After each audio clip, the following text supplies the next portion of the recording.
Dear student, आज हम physics में वर्क के मतलब डिस्कस करेंगे। वर्क क्या होता है, वर्क के यूनिट क्या हैं, वर्क का मैथमेटिकल फॉर्म क्या है, इसको मेजर कैसे करते हैं और इसकी कंडीशंस क्या हैं।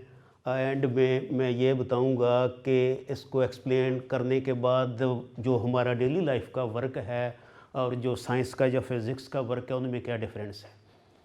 तो देखिए, हम जब डेली लाइफ में वर्क का कॉन्सेप्ट देते हैं तो हर किसी के जहन में आता है कि हम फिज़िकली वर्क है। जो फिज़िकली वर्क है उसी को ही एक्चुअली वर्क कहा जाता है, but there is some difference between mental work and physical work. जो फिज़िक्स में वर्क है एक्चुअली वो वर्क तब होता है जब किसी बॉडी के ऊपर कोई फोर्स एक्ट करे और उस फोर्स के रिज़ल्ट में वो बॉडी जो है अपनी जगह से डिस्प्लेस हो।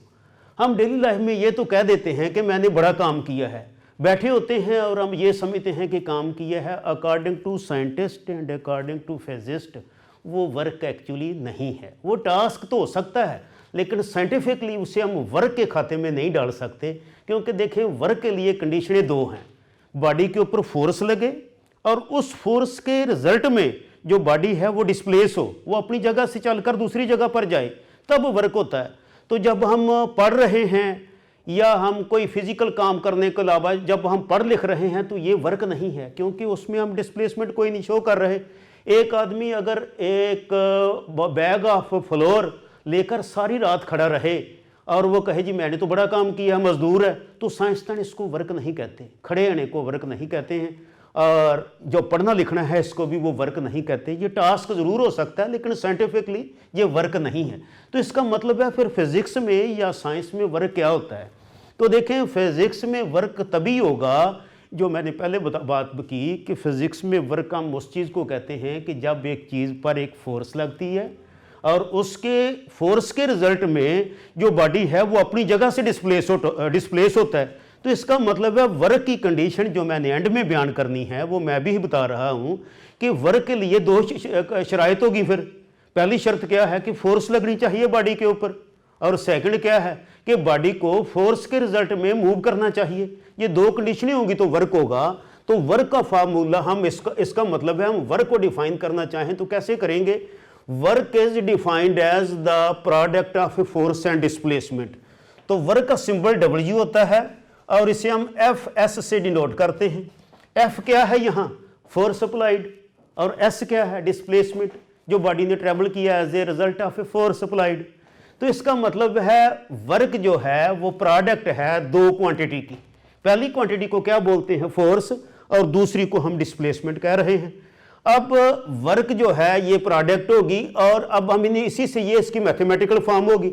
इससे वर्क के यूनिट बनाने हैं। तो देखें, वर्क का जो यूनिट है वो साइंटिस्ट के नाम पर है, जिसे हम जॉल कहते हैं। Work done is said to be 1 joule. 1 joule काम कब होगा, वर्क कब होगा, जिस वक्त 1 न्यूटन की फोर्स एक्ट करे बॉडी पर और 1 मीटर डिस्प्लेसमेंट ट्रेवल करे। ये फोर्स का कंसेप्ट और डिस्प्लेसमेंट का कंसेप्ट आप पिछले चैप्टरों में पढ़ चुके हैं, इसलिए यहाँ एलेबोरेट करने की उसकी ज़रूरत नहीं है। तो इसका मतलब है 1 joule work is said to be done when a force of 1 newton acts upon a body and displaces it up to a 1 metre. 1 metre तक डिस्प्लेस करती है तो तब हम कहते हैं कि वर्क जो है वो 1 जॉल है। अब देखिए, अब यूनिट भी होगी, इसके मैथमेटिकल फॉर्म भी होगी। अब हमने देखना है कि ये क्वांटिटी किस किस्म की है, क्योंकि फिजिक्स में 2 किस्म की क्वांटिटी से हमारा वास्ता पड़ता है। जो पहली क्वांटिटी होती हैं फिजिकल क्वांटिटी, उनमें से जो पहली होती है उसको कहते हैं स्केलर और दूसरी को कहते हैं वेक्टर। अब देखें, वर्क में भी फ्रॉम एनी डायरेक्शन, तो that is why it has a no particular direction. इसकी कोई पार्टिकुलर डायरेक्शन नहीं है, तो दैट इज वाई वर्क को किस कैटेगरी में हम काउंट करेंगे कि ये स्केलर है या वेक्टर है। ये स्केलर है, तो इसका मतलब है इसकी नेचर क्या होगी, स्केलर। स्केलर कौन सी क्वांटिटी होती हैं, ऐसी such quantities which require only magnitude for their description. ऐसी क्वांटिटी जिनको मतलब है डिस्क्राइब करने के लिए सिर्फ और सिर्फ उनकी मैग्नीट्यूड और यूनिट की ज़रूरत होती है, डायरेक्शन उनमें इन्वॉल्व नहीं होती, उनको हम कहते हैं वर्क। तो उनको कहते हैं हम स्केलर। तो ये जो हम डिस्कस कर रहे हैं ये वर्क है, तो इसका मतलब है जो वर्क है ये किस किस्म की क्वांटिटी है, स्केलर है। अब देखें कंडीशन भी है। अब मैं एक्सप्लेन करना चाहता हूं कि वर्क का फार्मूला यहां तक तो ठीक है जिस वक्त कोई एंगल ना बन रहा हो। एक दूसरी कंडीशन और भी है कि वर्क में also be done when the force acts on a body and make some angle. अब ये सिचुएशन मैंने दूसरी सिचुएशन शो की है, केस 1 केस 2। अब दूसरी सिचुएशन में क्या हो रहा है, एक बॉय कार है, बॉय कार को एक बॉय या बच्चा है वही जो उसको स्ट्रिंग के साथ बांध कर खींच रहा है। जब स्ट्रिंग के साथ बांध कर खींचता है तो जो फोर्स लगा रहा है फोर्स एंगल बना रही है।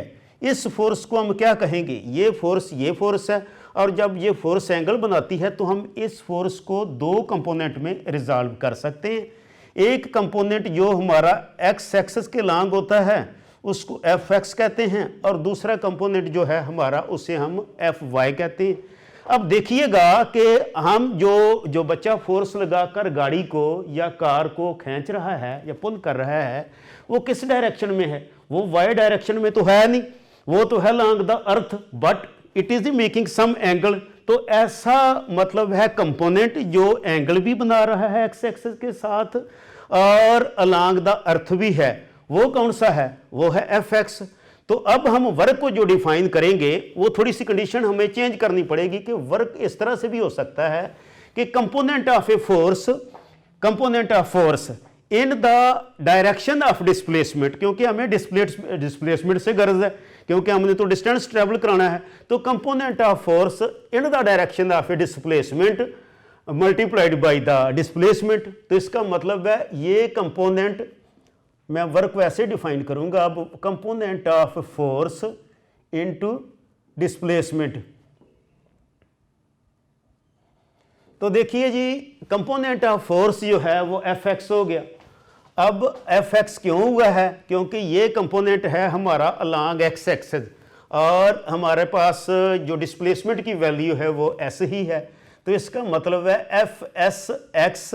अब हेयर वर्क, हेयर मैं एफ एस को कहूँगा, इसकी वैल्यू जो मैंने रेजोल्यूशन ऑफ वेक्टर या रेजोल्यूशन ऑफ फोर्स की थी उसमें यह बताई है कि F S is equal to F cos theta.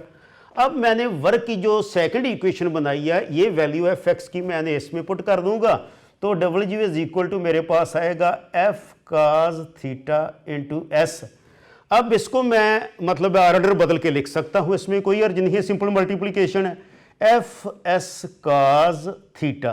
तो ये वर्क का सेकंड फार्मूला आ गया। इसका मतलब है वर्क के कितने फार्मूले हो गए, दो फार्मूले हो गए या दो इक्वेशन होगी जो रिलेटेड हैं। पहली इक्वेशन सिंपल है जिसमें हमने सिर्फ एफ एस से शो किया है, दूसरी में हमने F S cause theta when the force is making some certain angle with x axis, then second formula will be used. When there is a no angle, then the first equation will be used. This is known as first equation and this is called second equation. ये दो equation हैं work की। तो इसका मतलब है कि work दो इक्वेशनों से मतलब है कैलकुलेट हो सकता है, but it will depend upon the situation. When angle is given then second equation will be applied, but when only two components are given, one component is a force and other is a displacement, then first equation will be used. तो इसका मतलब है दोनों equation जो हैं they will be used accordingly according to the situation. तो work क्या होता है, वर्क का यूनिट क्या है, वर्क का सिंबल क्या है, वर्क किस किस्म की क्वांटिटी है, वर्क की कंडीशन क्या है, I have discussed all these things. ये सारी की सारी मैंने चीज़ें डिस्कस की हैं। वर्क की डिटेल मैंने समझाई है, वर्क क्या होता है, वर्क के सारे फैक्टर क्या हैं। अगर आपको कोई डिफ़िकल्टी हो तो यू मे आस्क।